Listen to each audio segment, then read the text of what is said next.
Eu acabei de sair da Vila Núbia, peguei o barco, andei cerca de 30 minutos para conhecer, para ver uma pedra onde está escrito em aeroglífico uma história que está relatada na Bíblia, a história de José. Então vamos ver agora essa pedra. É muito difícil acessar esse lugar onde é que está as inscrições na pedra. Turistas geralmente não vêm até esse ponto aqui. Só vem quem tem conhecimento deste fato e quer conhecer essa pedra com essas inscrições falando desse fato bíblico.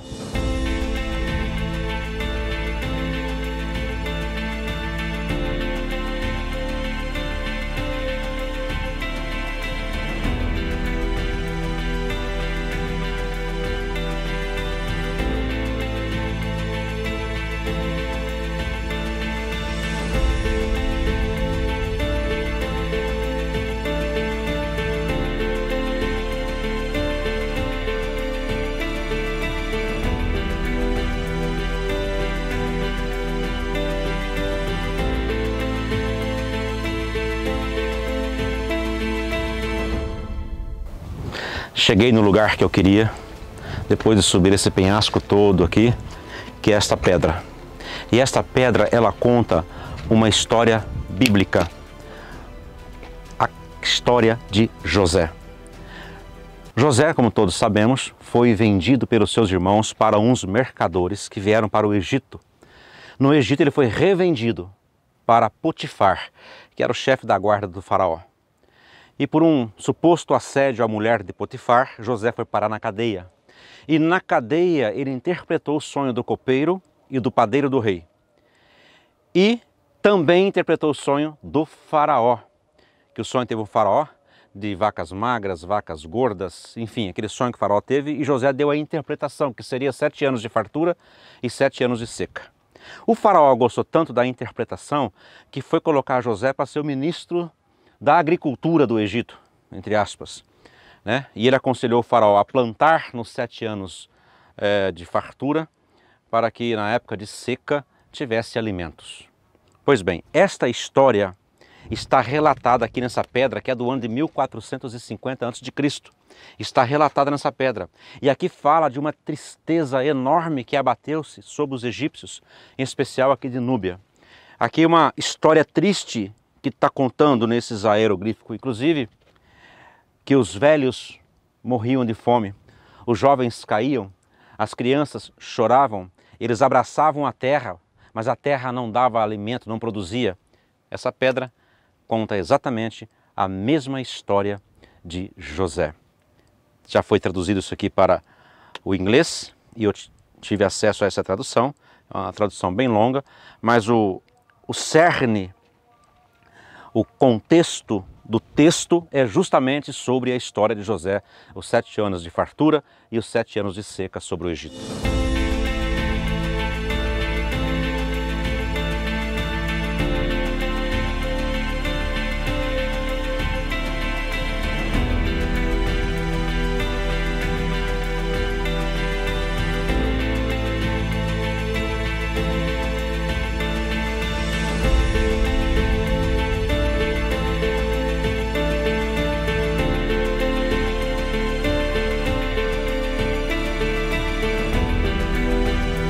E com essa história retratada em uma pedra que acabamos o nosso cruzeiro pelo sul do Egito.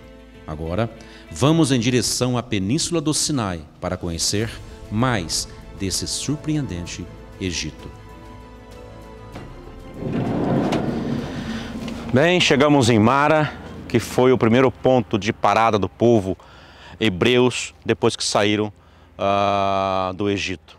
E está no meio do deserto, é uma fonte de água que tem aqui, ainda hoje tem água, e vamos ver então como que era esse lugar. Naquela época praticamente não mudou quase nada, diminuiu um pouco o tamanho do oásis, que era muito grande, enorme, e hoje é um pouco menor, mas era este lugar.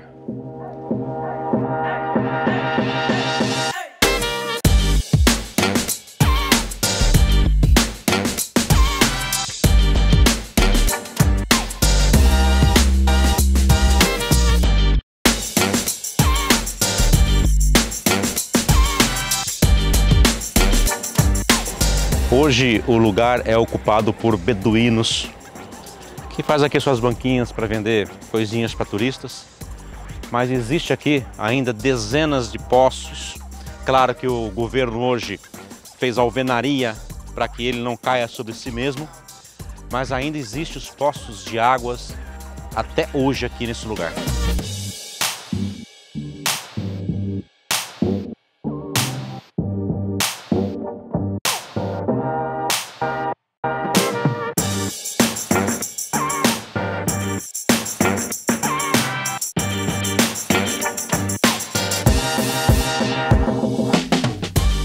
Este lugar está relatado no capítulo 15 de Êxodos como a fonte das águas amargas, Mara.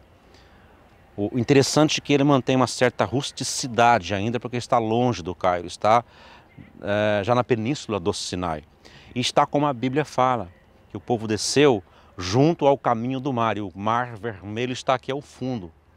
Então foi aqui que o povo murmurou contra Moisés, que não havia água, 3 dias caminhando pelo deserto sem água, e chego aqui, segundo o relato da Bíblia, reclamando com Moisés, e Moisés vai então, joga um pedaço de madeira ou qualquer coisa na água, e a água de água ruim e salobra transforma-se em água doce, e o povo então pôde abastecer-se de água. O interessante é que este oásis, porque aqui é um oásis, ele é muito grande, e era um oásis que hoje tem a estrada mais um pouco à frente ali, e vai além da estrada 1 quilômetro para frente.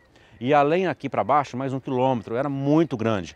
Hoje ele está um pouco reduzido, talvez em 500 metros de comprimento, não mais do que isto. Mas ainda mantém, calculo que uma meia dúzia de poços de água, e com água ainda. Claro que na época de seca a água abaixa um pouco, quando começa a chover muito, que agora de outubro para frente até fevereiro começa a chover mais, então eles avolumam-se um pouco mais a água.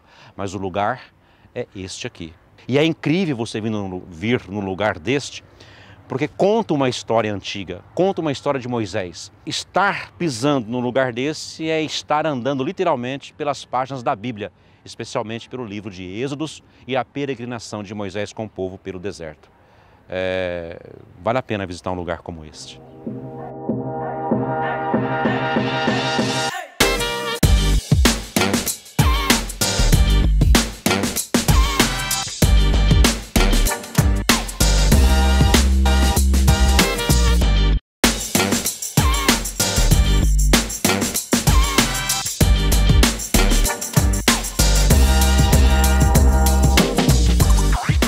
Este é um dos poços de água que tem aqui em Mara. São inúmeros.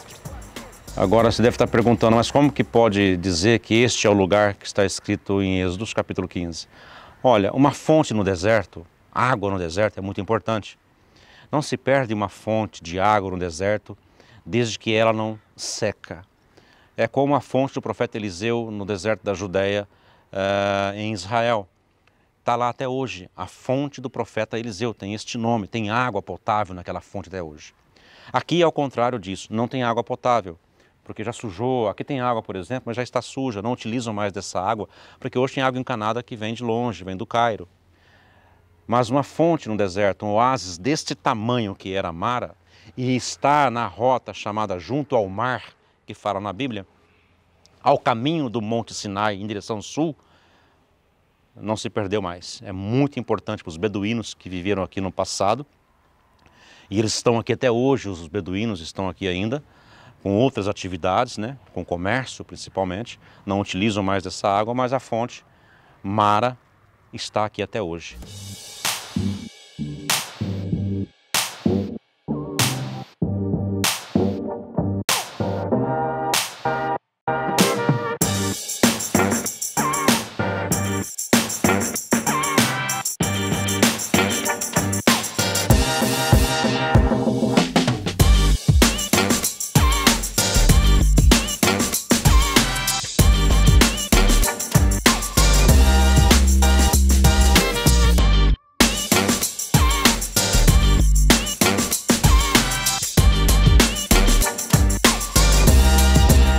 Este é um dos destinos que a Caprice tem no Egito.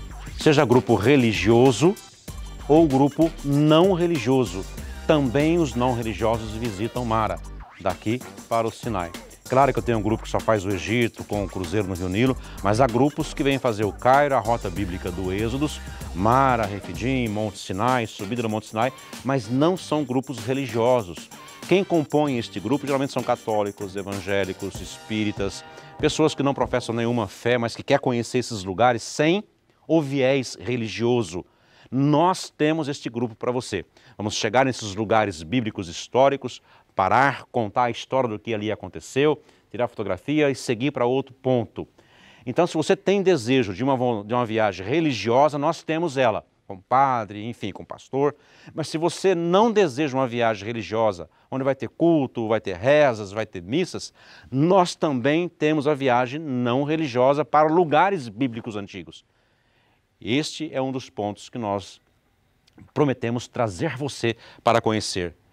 Um ponto histórico, antigo, épico, que está relatado no capítulo 15 de Êxodos. Portanto, quando você vir à Terra Santa, e eu tenho certeza que você ainda fará uma viagem para a Terra Santa, não religiosa ou religiosa, será com a Caprice Turismo, que tem o maior know-how nesse tipo de viagem entre o Egito e Israel do Brasil.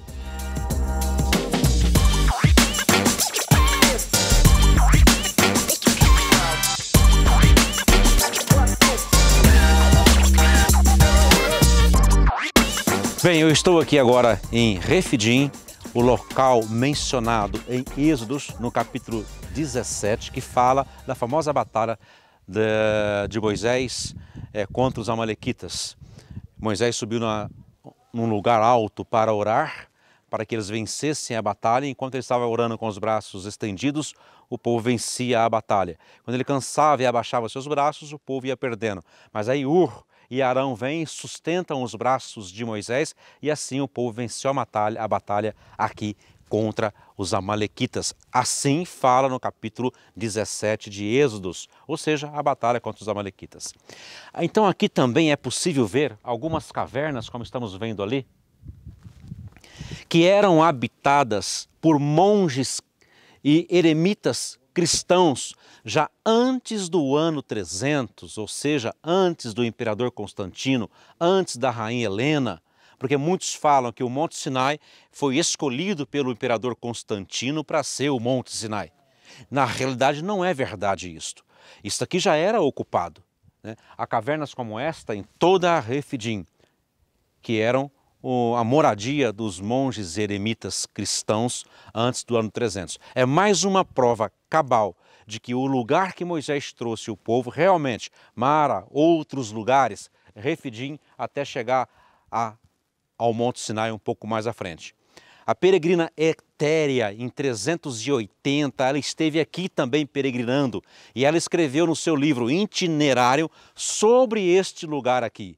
E ela fala que Refidim ficava a 50 milhas do Monte Sinai. E ela fala, inclusive, dos monges eremitas que viviam aqui nesta região. Portanto, falar que o lugar foi escolhido pelo imperador Constantino devido a um sonho que ele teve, como sendo o Monte Sinai aqui, é totalmente infundado. O lugar já era habitado por monges cristãos, mesmo antes do imperador Constantino. Mais um ponto aí para afirmar que para onde nós estamos indo agora realmente é o Monte Sinai e não é na Arábia Saudita.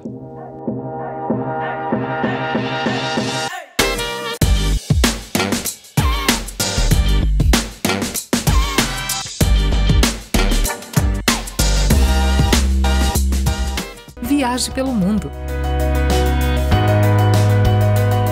A Caprice leva você.